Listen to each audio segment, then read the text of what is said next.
Hi everyone. Welcome to the Sociology of Medicine. I am Professor Ziff, and I will be the one who is taking you through this journey through the sociological study of medicine this semester. I wanted to just come on and give you a really quick overview on how to best get started with the material in our course. So if you look behind me, you'll see the home page for the Blackboard for our course.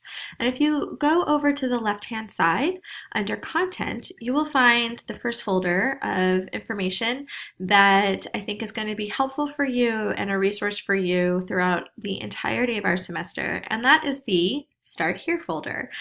In here, you're going to find pertinent course details such as the syllabus, as well as grading information and rubrics, also links to find ways to troubleshoot technology if you're having issues with that. So before you do anything else when you first get into the Blackboard for our course, of course, after you watch this video, please go through the syllabus, give it a read. You're going to see the course objectives and the outcomes there. You're also going to see the assignments and what is expected of you over the course of our semester. I also have university policies as well as course policies there, so pertaining to academic integrity and honesty, as well as attendance and what does that mean for our online course. I also have the grading rubric in there and how your final grade is going to be comprised in regards to the different assignments for the semester. And then last but not least, I of course have a detailed schedule for us to follow there. So please take a couple minutes, look over the syllabus. If you have any questions, please feel free to send them my way. Another thing that I would like for you to do this week is, if you'll notice, the second thing under the Start Here folder, it says Introductions.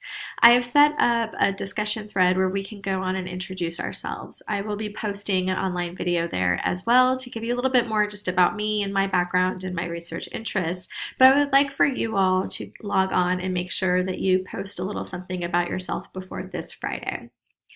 Other information in the Start Here folder that's going to be helpful as we go on.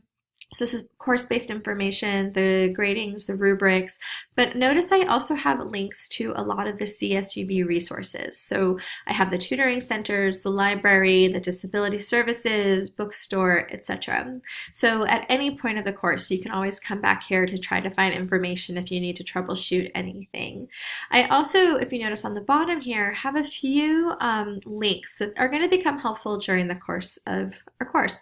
And I will definitely be posting more links up there as time goes on and we start going through material.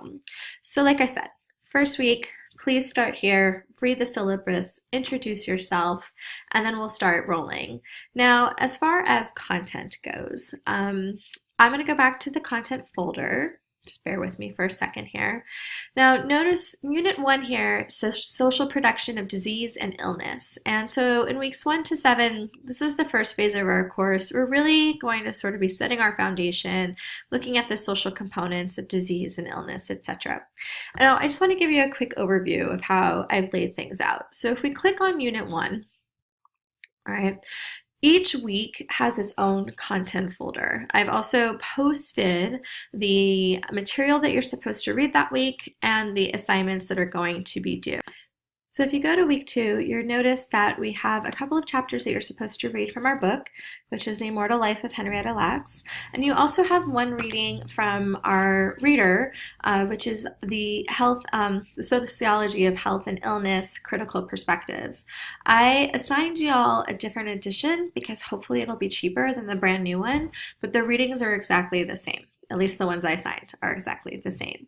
Now you'll notice that it also has what's due that week listed. So by Wednesday, January 30th, you're going to need to do a discussion post on SCLUT, on the Henrietta Lacks reading. And then by 2 days after that, you're going to need to critically reply to a colleague's post.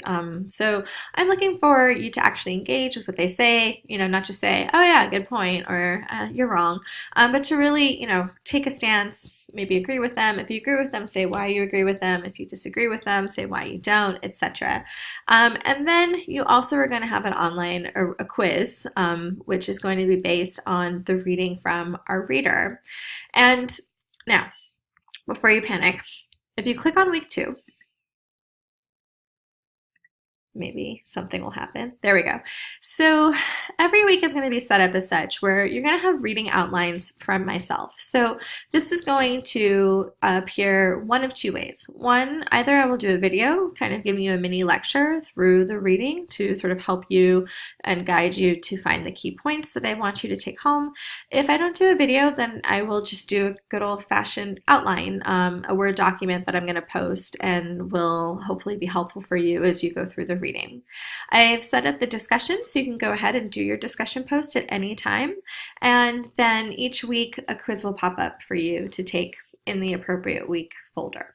All right, so that's how that's all set up, and we're just going to kind of do the same thing every week, except for, of course, when you have more significant assignments that are due. And I will definitely post videos and also reminders when, let's say, for example, our midterm paper is coming up.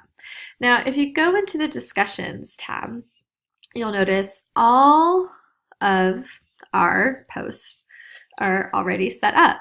And if you look at the second one down here, I have course-related questions. So this is really just an area for you if you are doing the reading and there's something that is just so confusing to you, or something you just want clarification on, throw the question there. Now, you of course can always email me. I really enjoy when students email me, but the thing is, sometimes if you have a question, pretty much I guarantee you probably half the other people in the class are going to have that same question. So the reason why I made a form is so that you can go on and post there, and other people are probably going to benefit from, seeing some sort of clarification. So I highly encourage you to start using that form as well. All right. And as we scroll through, you'll notice all of our weeks are set up. So that is the general overview of our course.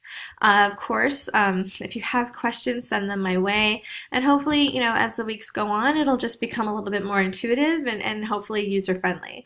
I also am always open to suggestions and ideas if you think something isn't that user-friendly yet, of ways that I can improve. So I look forward to working with you all. I hope that this little intro has been helpful. And like I said, I'll give you a little bit more information about myself in my introduction.